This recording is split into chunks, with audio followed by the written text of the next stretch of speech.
boa noite, queridos irmãos e queridas irmãs. Bom, então agora a gente vai à nossa introdução. Como se divide o Livro dos Espíritos, né? Nós temos 4 partes, sendo a parte primeira composta pelas questões de 1 a 75. E do que trata a parte primeira? Das causas primárias. E que tem a sua correspondência, a sua ampliação no livro A Gênese, feito por Allan Kardec.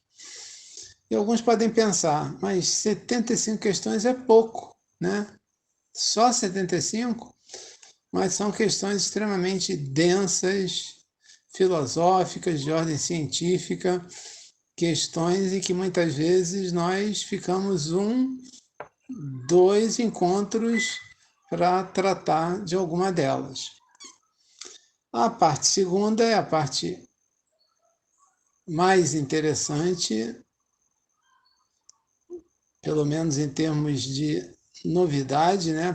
Foi onde Kardec abordou as comunicações entre o mundo material e o mundo espiritual, né? Onde Kardec fala em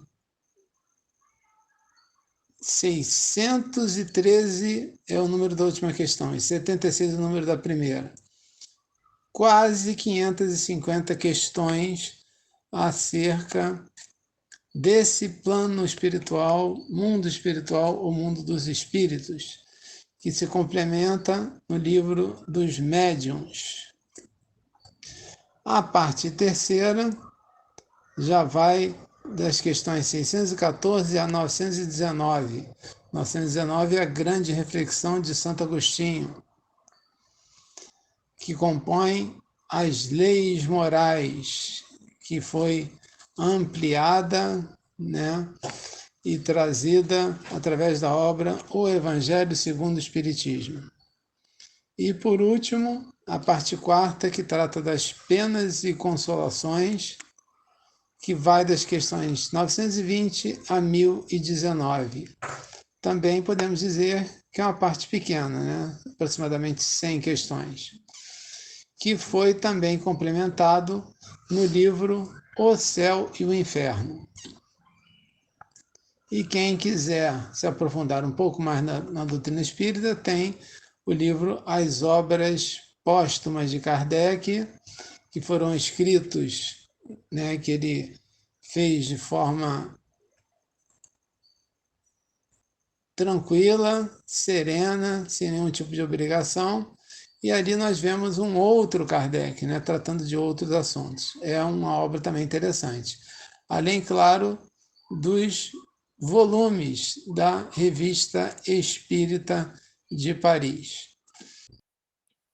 E hoje, meus irmãos, nós vamos iniciar o estudo do Livro dos Espíritos, na parte terceira, capítulo 9, da Lei de Igualdade, no subtítulo As Provas de Riqueza e de Miséria. A questão é a 814. Kardec pergunta: por que Deus a uns concedeu as riquezas e o poder, e a outros a miséria? E a espiritualidade responde: para experimentá-los de modos diferentes. Além disso, como sabeis, essas provas foram escolhidas pelos próprios espíritos, que nelas, entretanto, sucumbem com frequência. Então, a gente vai aprofundar essa resposta, não é? As provas da riqueza e da miséria ocorrem porque Deus testa seus filhos de várias maneiras, através das diversas encarnações. O Espírito Miramês nos diz que aqueles que não compreendem as leis como a reencarnação e acabam achando, né, que Deus é injusto. Ou então, para não ofendê-lo, eles falam sem conhecimento de causa que o Senhor sabe o que faz.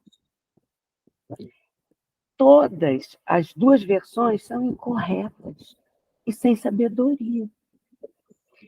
Estudando a reencarnação e o progresso dos espíritos, notar-se-á que o rico de hoje, ele pode ser o pobre de amanhã, e vice-versa. Riqueza e miséria são extremos da vida, extremos esses mutáveis.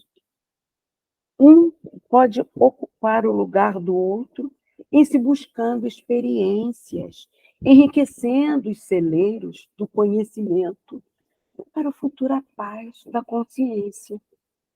Em muitos casos, essas provas de riqueza e miséria foram escolhidas pelos próprios espíritos por sentirem necessidade do aprendizado.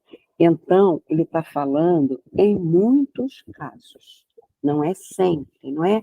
Aqui, os espíritos que disseram que foram escolhidas, né, pelos próprios espíritos, estão se referindo ao planejamento reencarnatório, meus irmãos, a nível geral, que não é feito em suas minúcias.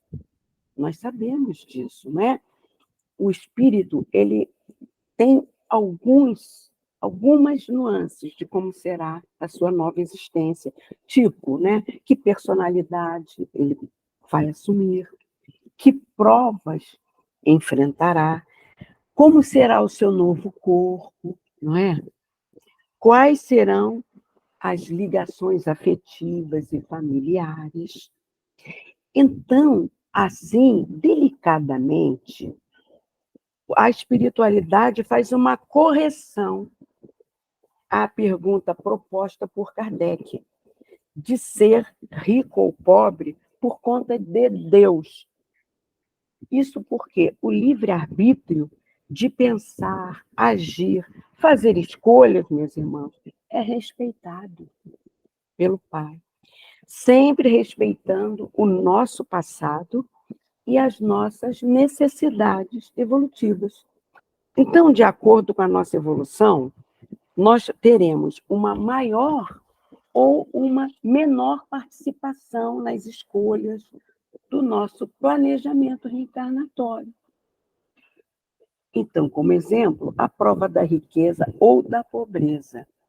Então, não é pura determinação de Deus, é uma concessão àquilo que nós mesmos solicitamos e que necessitamos para o nosso aprendizado e aperfeiçoamento. Mas há exceção. E que exceção é essa? Para aqueles irmãos que perderam temporariamente esse direito de escolha. E por que eles perderam? Porque, repetidas vezes, eles faliram em suas escolhas. E para não continuarem complicando-se ainda mais, a eles não é dado direito de escolha. Eles reencarnam compulsoriamente em expiações regenerativas. Nós temos um exemplo dado por Chico Xavier, certa vez, que ele conheceu um jovem que nasceu numa total condição de pobreza, deficiente físico e deficiente mental, preso a um leito. Então, aos cuidados de uma mãezinha muito dedicada e que estava idosa. Então, o Chico sempre ia lá para ajudá-la na higiene pessoal daquele rapaz e levava o que ele podia para ajudar, não é, a supri-los. E certa vez, quando Chico lá estava, encontrou-se com um médico que assistia esse rapaz. E o médico pegou, falou assim para o Chico: Chico, cá para nós, esse caso desse rapaz não seria o mais justo uma eutanásia, né? Que sentido tem? Ele está aí vivendo como um vegetal, praticamente, e a mãezinha já tão idosa, tão sacrificada. Aí o Chico falou, não, meu irmão, o Emmanuel está me dizendo aqui que é necessário que ele permaneça o maior tempo possível nesse leito. Por quê? Porque ele é muito comprometido. Ele tem inúmeros inimigos de vidas passadas que, se ele desencarnasse nesse momento, o acicatariam tremendamente. Então, é necessário que ele permaneça encarnado até que esses irmãos reencarnem, para que ele possa seguir depois de ter cumprido essa prova regenerativa. Então, meus irmãos, em tudo há a justiça de Deus, mesmo nessas reencarnações compulsórias, em que nós não perdemos, né, temporariamente a escolha do planejamento reencarnatório. Então, os espíritos vão fechar essa resposta acerca das escolhas feitas pelos espíritos no planejamento reencarnatório, assim, entretanto, sucumbem com frequência, eles afirmam a resposta. Então, quando estamos lá no plano espiritual, cercados de benfeitores, nós achamos que temos condição de suportar as provas, e a gente pede coisas, às vezes, muito difíceis, somos alertados, não é? Que, olha, é muito pesado isso para você, mas a gente acha que dá conta. Mas quando chega aqui na matéria, nós não estamos mais com o amparo direto, a convivência direta, né, da espiritualidade no nosso dia a dia, porque nós mesmos nos desviamos, não é, com as ilusões da matéria, e a gente acaba sucumbindo, não é? E assim, a gente pode, analogamente, comparar dentro da casa espírita. A gente está ali, né, nos esforçando para sermos gentis, não é? Para correspondermos aos ensinamentos que ali são ensinados. Mas quando a gente bota o pé para fora da casa espírita, não é? Nós somos testados de verdade, né? Se a gente realmente já está em condições de colocar em prática no nosso dia a dia aquilo que a gente aprendeu lá dentro, não é? E às vezes nós vemos alguns irmãos que, mesmo dentro da casa espírita, eles não conseguem, no trato com os irmãos, a exercer, não é? Essa gentileza, esse amor ao próximo. Ou seja, aqui na matéria, embora termos a prova escolhida, quando a gente pode escolher, concedida e autorizada por Deus a nossa escolha, nós podemos falir, sucumbir diante da prova escolhida. Isto porque tanto a riqueza como a miséria são provas. Para que isso não aconteça, o que nós precisamos fazer, meus irmãos? Nós estamos num plano de provas e expiações, não é verdade? Vigiar e orar. Na prova da riqueza, usar bem as riquezas, né? E não deixar que o orgulho, nem o egoísmo e o esbanjamento dessa riqueza comandem as nossas faculdades de pensar, de sentir, entendeu? Devemos utilizar seus recursos, os nossos recursos materiais e financeiros na prova da riqueza, a benefício do coletivo, do próximo, exercendo a caridade. Nós temos um exemplo dentro da casa de Ramatiz.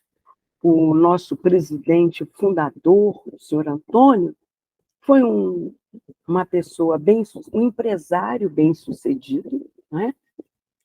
Mas o que ele fez? Ele doou 3 dos imóveis dele para que a Ramatiz desenvolvesse os trabalhos de caridade, tornando-se um ponto de luz na matéria.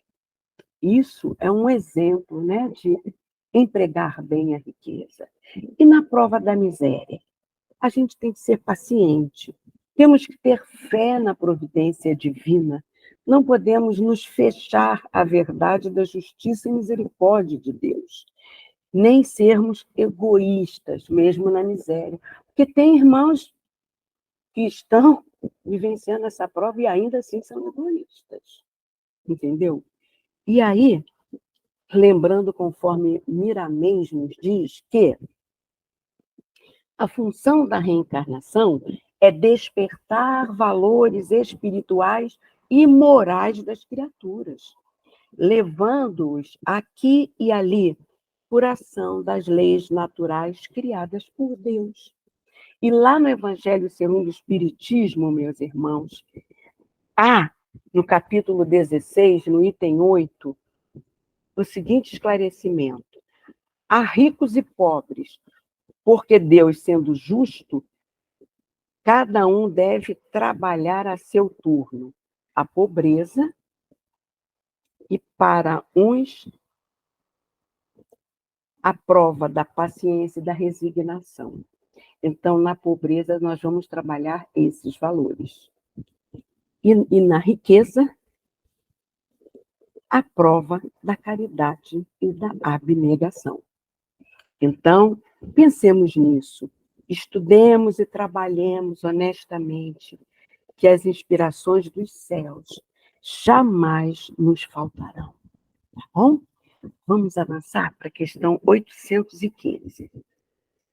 Qual das duas provas é mais terrível para o homem? A da desgraça ou a da riqueza? E a espiritualidade responde: estando rico, sujeito a maiores tentações, também não dispõe, por outro lado, de mais meios de fazer o bem? E a espiritualidade responde: ai, meu Deus, não é isso não.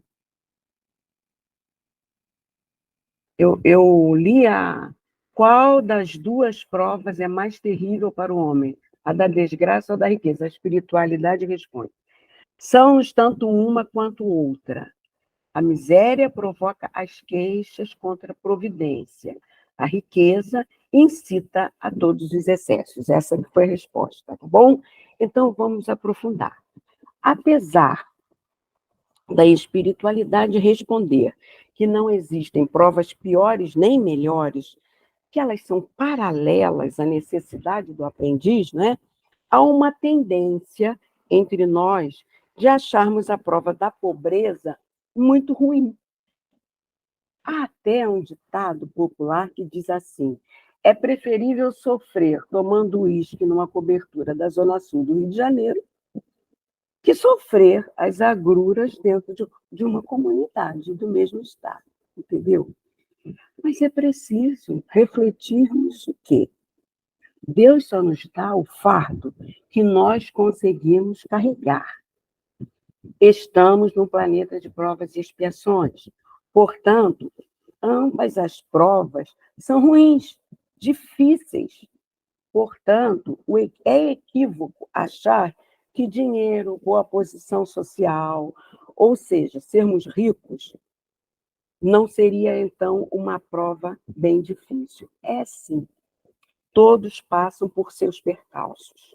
As comunicações espirituais mostram os deveres de cada criatura ante os compromissos assumidos. Na consciência se encontra o registro do que se compromete com Deus. E Ele, o soberano Senhor, conhece e tem paciência com seus filhos, mas Ele não retira dos seus caminhos os professores que os possam educar e instruir. Tanto a riqueza quanto a pobreza têm o mesmo peso em se somando às suas dificuldades e sua força de corrigir as criaturas. O modo como reagimos diante das provas é que vai determinar se cumprimos bem ou se falimos no seu cumprimento. Na pobreza, meus irmãos, muitas pessoas, ao invés de trabalhar a resignação, a fé, a perseverança, se entregam a lamentações estéreis, inúteis e que complicam a sua vida, afastando dela os bons espíritos que poderiam auxiliá-los. Porque essa é a missão deles. Porque quando a gente começa a vibrar em pessimismo, em lamentação, nós nos sintonizamos com espíritos que vibram na mesma condição, né? Então, a gente como coloca uma névoa, né, para que a luz chegue até nós, entendeu? Assim, é muito difícil que a pessoa lamentosa, ela vai cada vez mais se atolando, né? E acaba sucumbindo. Por outro lado, na riqueza, há o problema que pode nos levar a todos os excessos, esquecendo-se dos outros, exacerbando o egoísmo, o orgulho. Ou seja, meus irmãos, é preciso lembrarmos, não é, que passa para nós que estamos nos aprofundando nos conhecimentos das leis de Deus, muito mais será cobrado, não é? Então, atentar que não se pode dizer que o pobre é o bem-aventurado. Isso depende do seu comportamento na vida com a prova da miséria. Não se pode dizer que o rico é o que goza do bem-estar, que Deus o premiou com bens terrenos. Todos estão na mesma faixa de provas e podem ou não sair-se bem delas, dependendo do grau já alcançado por cada um deles na escala da evolução espiritual. Não devemos julgar, mas podemos analisar em silêncio e tirar dessas deduções experiências para o nosso caminho. Já entendemos que a felicidade não está no dinheiro, no status social, nos bens materiais, que facilidades, né, da vida terrena. Às vezes, acumulamos tanto e os filhos já começam a brigar antes de desencarnarmos, pela disputa daquela herança, daquela riqueza que acumulamos. A felicidade, na verdade, é um sentimento íntimo de gratidão a Deus e de sentir útil na vida. Você pode ser pobre, mas ser feliz. Não estamos aqui defendendo que se mantenha os quadros de pobreza e miséria da sociedade humana. Isso não. Pelo contrário, precisamos trabalhar para a distribuição cada vez mais justa dos bens terrenos, para se conquistar equilíbrio. Então, e não tenhamos poucos com muito e muitos com pouco, como a gente vê no nosso país, né? E em grande parte do mundo. O Espiritismo diz que precisamos transformar-nos moralmente, né, todos os indivíduos e a humanidade, para que a justiça social seja plena. A riqueza e a pobreza são lições diferentes e necessárias para o aprimoramento moral ao longo das existências do espírito imortal. Então, vamos agora à questão 816.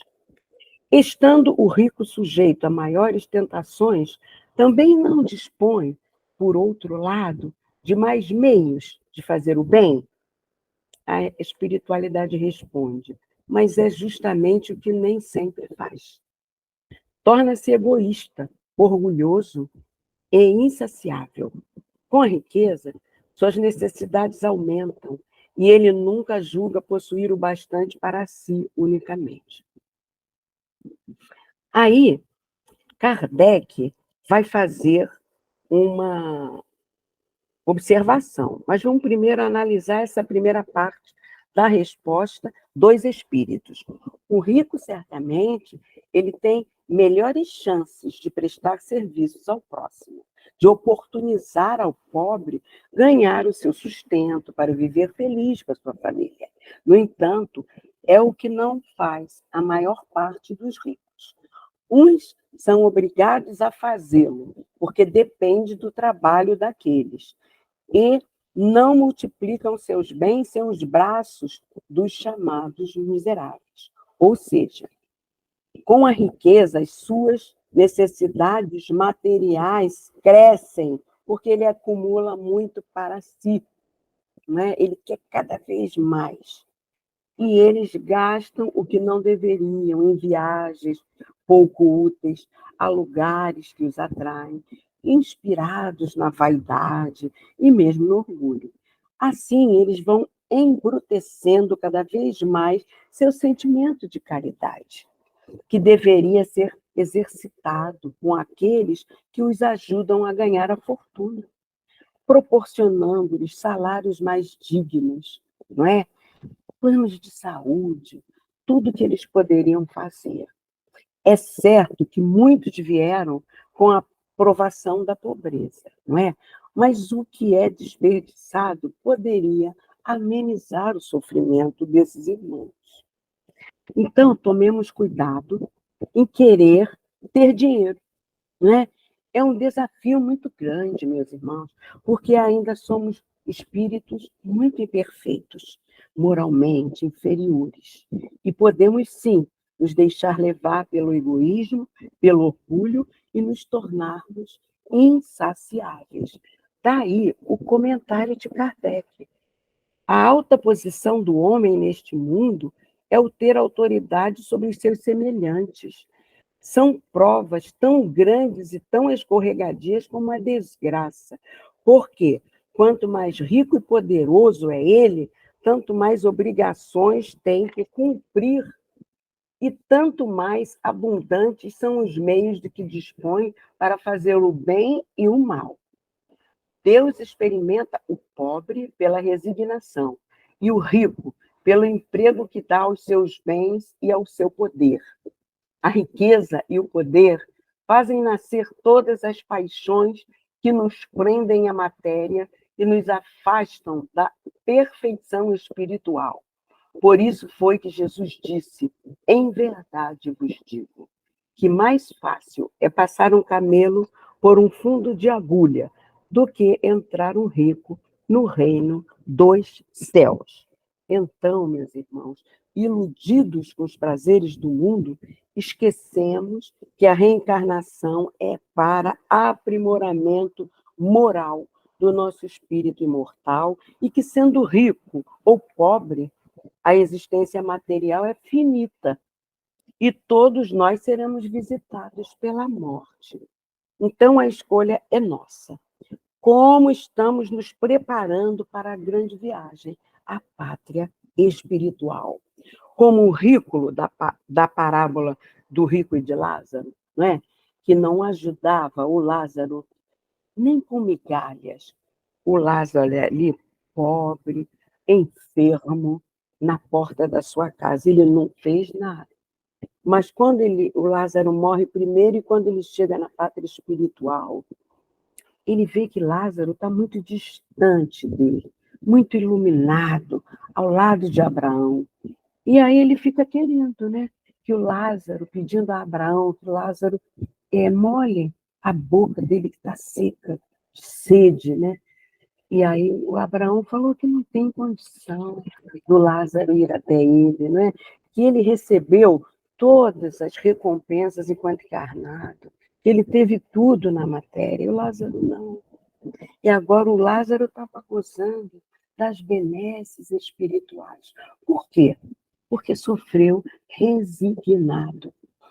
E ele pede ainda, se o pai Abraão não pode deixar Lázaro avisar os irmãos dele, que ainda não desencarnaram, para que despertem, né, para não passarem pela mesma situação.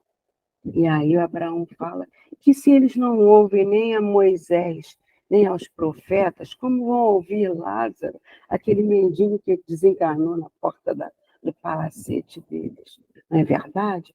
Então, e nós? O que nós estamos fazendo? Com o que escutamos? De esclarecimento da espiritualidade, não é? Portanto, nós também recebemos altas orientações. É preciso sabermos que fora da caridade não há salvação, que ainda temos essa necessidade da prova da riqueza e da pobreza na terra, e que ao praticarmos a caridade, todos estaremos nos movimentando para sermos mais justos e que a sociedade tenha os mecanismos de amparo aos mais necessitados, seja sem discriminar que tipos de necessitados são. Se são aqueles que, desde o nascimento, nasceram em família muito pobre, se estão necessitados pela perda de um emprego, porque passaram por um acidente, por problemas de saúde, por terem se levado pelo mundo das drogas. Nós não podemos julgar, nós precisamos ajudar. Vamos nos autoeducar, nos moralizar. Tanto rico quanto pobre pode ajudar ao próximo. Ninguém é tão pobre que não possa ouvir, dar um abraço. Nós temos uma experiência de um colega que foi participar no MEIR do grupo que assiste os moradores de rua, e um deles estava falando que ia suicidar-se. E o colega tentou dissuadi-lo. E ele falou: eu não quero nada das quentinhas que eles estavam levando. Eu só queria um abraço. Você pode me dar? O colega abraçou ele, passou toda aquela energia de amor que ele podia. E ficou ali conversando com ele, tentando dissuadi-lo do suicídio. E aí veio um pastor evangélico que também estava ali, ajudando. Esse colega já estava tão preocupado que queria levar aquele morador em situação de rua para dentro da casa dele, com medo que ele se suicidasse. Mas aí o pastor, inspirado por Jesus, falou: não, meu irmão, não precisa. Nós temos um abrigo para esses irmãos. E ele aceitou o convite do pastor e saiu da rua. Então, todos nós podemos ajudar com a prática da caridade, da oração, da confiança em Deus. Alcançaremos a condição alcançada pelos espíritos que passaram mensagens, meus irmãos, na segunda parte do livro O Céu e o Inferno. E dentre essas mensagens, tem a dos espíritos felizes, que cumpriram bem, inclusive de uma rica condessa, a Condessa de Paula, que ela venceu toda a prova da riqueza e alcançou esse reino dos céus. Quer dizer, ela passou pelo buraco da agulha. É isso que a espiritualidade quer trazer para o nosso despertamento. Muita paz, meus irmãos. Agora o nosso irmãozinho Sérgio vai continuar o estudo da tarde de hoje. É com você, meu querido irmão. Boa noite a todos. Mais uma vez é um prazer estar aqui neste sábado, ainda mais para falarmos dentro do assunto, falarmos da maior criação divina, a mulher. Então, prazerosamente que a gente fala das questões 817, 18 e 19. Eu só queria fazer uma observação. A Norminha citou aqui várias vezes essa passagem do Senhor Jesus sobre o rico, né, que era mais fácil passar um camelo pelo buraco de uma agulha. E eu ouvi uma vez um palestrante explicar que, naquela época, havia um cordão que era feito, uma espécie de chicote, né, um cordão que era feito com o pelo do camelo. Uhum. Então, aí passa a ter um sentido, sabe? Porque passar um camelo, por que não é um elefante, um cachorro, um gato, né? É porque tinha um cordão, só que muito grosso, né? Que aí, comparativamente com uma linha, seria muito mais difícil. Eu acho que é um dado interessante, né, a respeito. Perfeito, ficou ótimo, Sérgio. Vamos falar sobre essas questões da igualdade dos direitos do homem e da mulher. Gostaria de, antes de ler as 3 questões, são rápidas até, gostaria de colocar o seguinte. No começo da existência, do desenvolvimento do ser humano, era necessário que houvesse, nos indivíduos, fundamentalmente 2 instintos. Dentre os instintos de sobrevivência e tudo, mas 2 instintos eram necessários existir, uma vez que nós estávamos no despertar da consciência, do entendimento e do raciocínio. O primeiro instinto era esse instinto realmente de sobrevivência que empurrasse o ser humano à busca do alimento, né? Ele era coletor, mas ele buscava o alimento, procurava, caçava. E o segundo era um sentimento que os outros seres vivos têm, os animais possuem, que é o amor, ou melhor dizendo, nos animais, né, o profundo carinho e apego pela cria. Então, homens e mulheres precisavam, nos primórdios, cada um deles, desta força propulsora. Para o homem, a busca do alimento, a luta pela sobrevivência. E para a mulher, a preservação da espécie, da cria, o cuidado, o afeto, o provimento para os filhos, para a prole, né? Então, esse é uma primeira observação que eu gostaria de fazer. O tempo vai e passa, né? E o que nós vamos perceber? O que nós vamos perceber? Nós vamos perceber que, com o desenvolvimento da sociedade, com o desenvolvimento e o pensamento cada vez mais evoluído da sociedade, vai se perceber que homens e mulheres são iguais perante a lei. Homens e mulheres são iguais em relação aos seus direitos. Homens e mulheres são iguais como seres humanos. Agora, homens e mulheres têm características diferentes. Essas características diferentes não impedem, não modificam, não dão direito a qualquer um de pensar que um é superior ao outro. Mas nós vivemos numa sociedade patriarcal.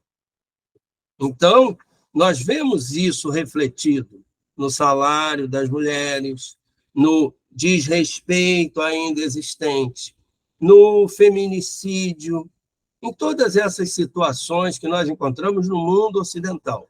Não vai aqui julgamento, valor a respeito de outras culturas, mas o que se apercebe, vai se entender e ler, vai se ouvir, em 1857, os espíritos dizerem, é que com cada vez que a sociedade evolui, mais se percebe a igualdade entre homens e mulheres.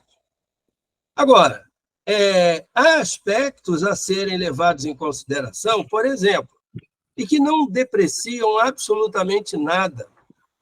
Se houver uma mulher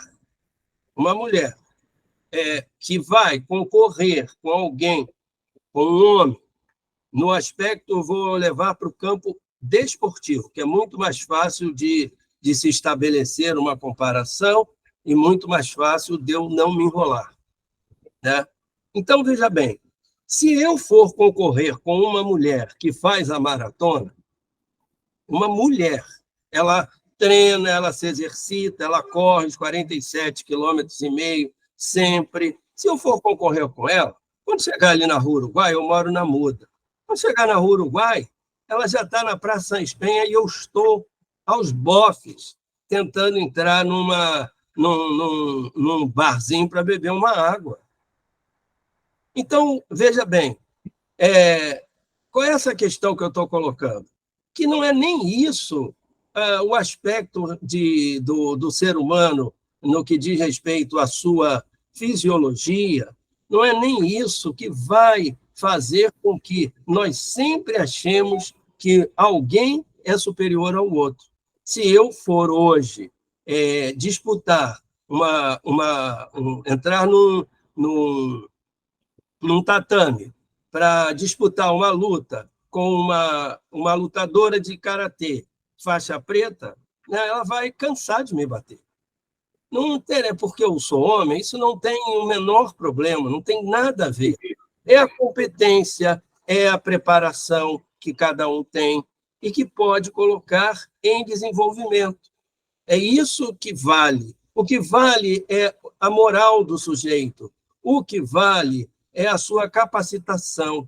Esse é o aspecto que vale, para que a gente entenda perfeitamente o equilíbrio existente entre homens e mulheres. Não fosse isso, uma das grandes informações do Livro dos Espíritos é que nós poderemos nascer tanto do sexo masculino quanto do feminino, que nós precisamos passar por essa experiência.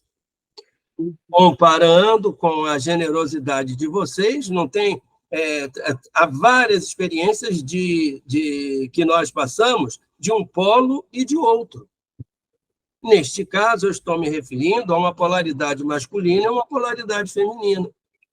Nós hoje tratamos de uma outra relação, a relação de mais recursos e menos recursos.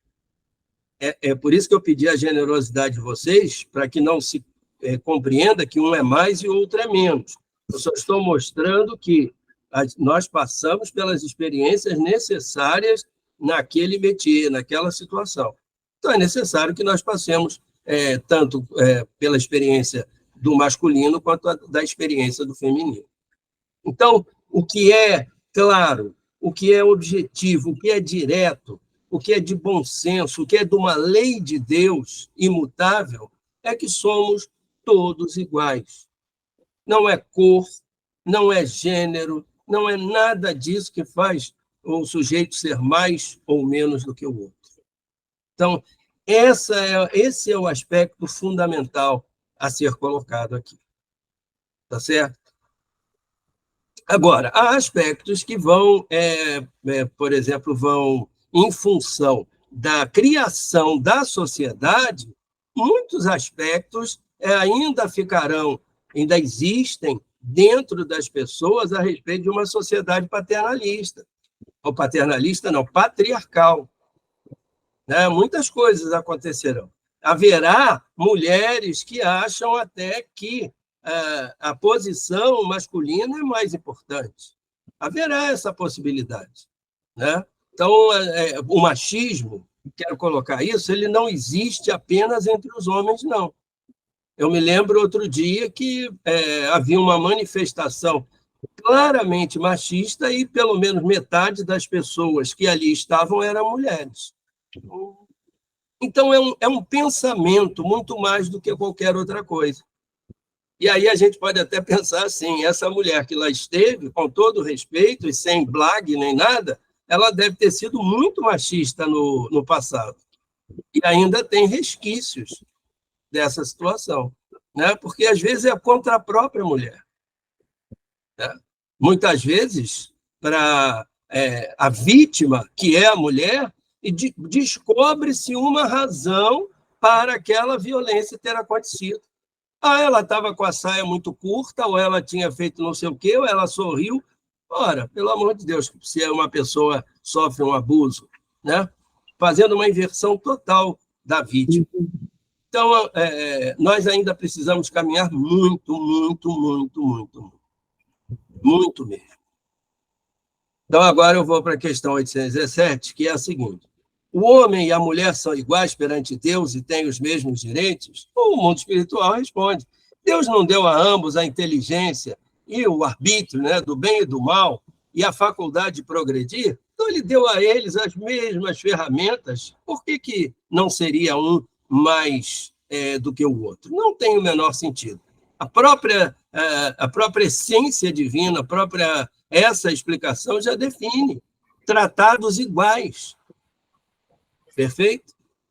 818. De onde procede a inferioridade moral da mulher em certas regiões? Olha só, essa pergunta é pesada. E o pior é que essa pergunta é atual, porque existem situações, regiões e países de onde procede a inferioridade moral da mulher em certas regiões, do domínio injusto e cruel que o homem exerceu sobre ela, uma consequência das instituições sociais e do abuso da força sobre a debilidade, entre os homens pouco adiantados do ponto de vista moral, a força é o direito. Então, olha só, os homens pouco adiantados do ponto de vista moral.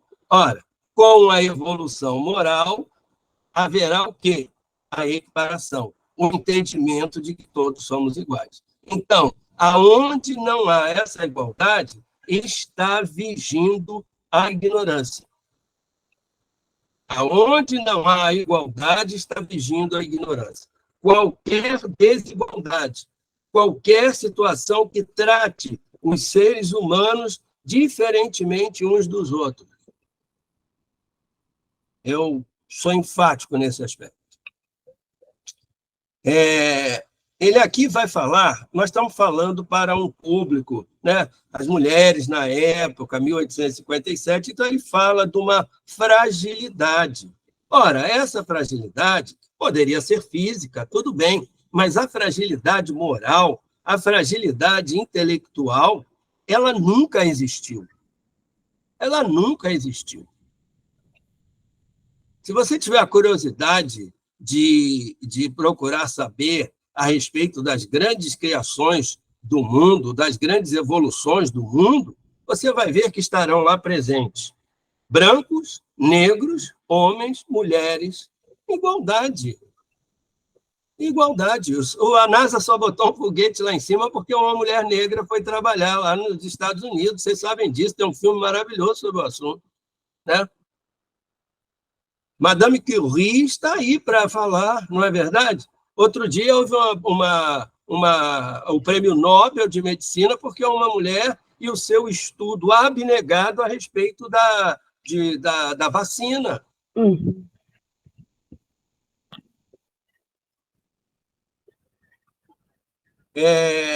Questão 819. Com que fim a mulher é fisicamente mais fraca do que o homem? Foi por isso que eu quis contar aquela história de eu correr com uma moça e ela vai ganhar todas, entendeu? Mesmo porque eu só pratico, é verdade, eu só ando 5 quilômetros todo dia, né? Só faço 5 quilômetros todo dia, de táxi. Então, a questão é aqui, ó, com que fim a mulher é fisicamente mais fraca do que o homem? Então, ele precisa explicar, em 1857, uma coisa que é da sociedade. Ele tem que dar uma explicação. Ele não vai fazer uma firulada enorme a respeito de nada. Ele vai responder o seguinte: para lhes assinalar funções particulares. O homem se destina aos trabalhos rudes, por ser o mais forte, e a mulher aos trabalhos suaves.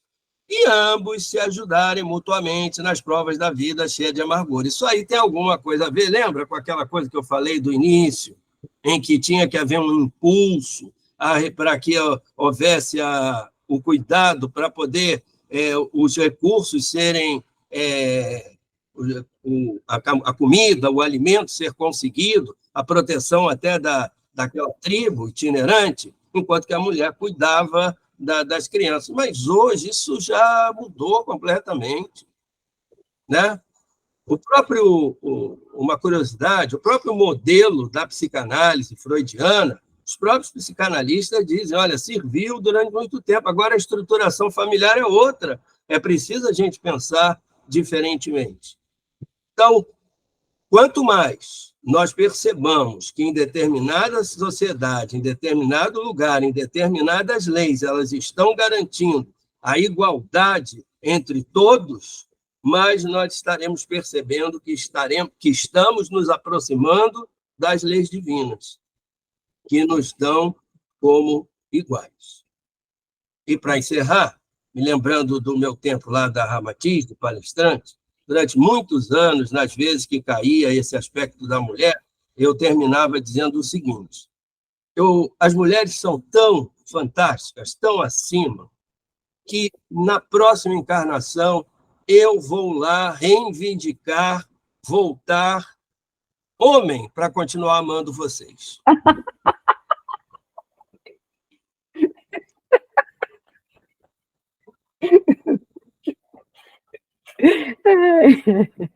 Ai, Sérgio, muito bom, maravilhosa essa exposição.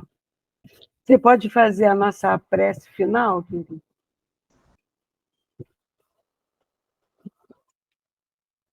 Graças a Deus, Jesus, querido e bom amigo, Nossa Senhora, Nossa Mãe Santíssima, São José Carpinteiro, Mestre Ramatiz, São Paulo Apóstolo e todos os amigos espirituais de luz que orientam esses trabalhos que foram iluminadamente trazidos aqui para o nosso convívio pelo querido Paulo César e pelo Itamar. Agradecemos do fundo do coração essa oportunidade, essa chance que ele nos dá de estarmos todos juntos aqui. E hoje, com Norminha falando tão lindamente sobre pobreza e riqueza, valeu muito para nós nos lembrarmos que o maior tesouro nesta terra é a saúde.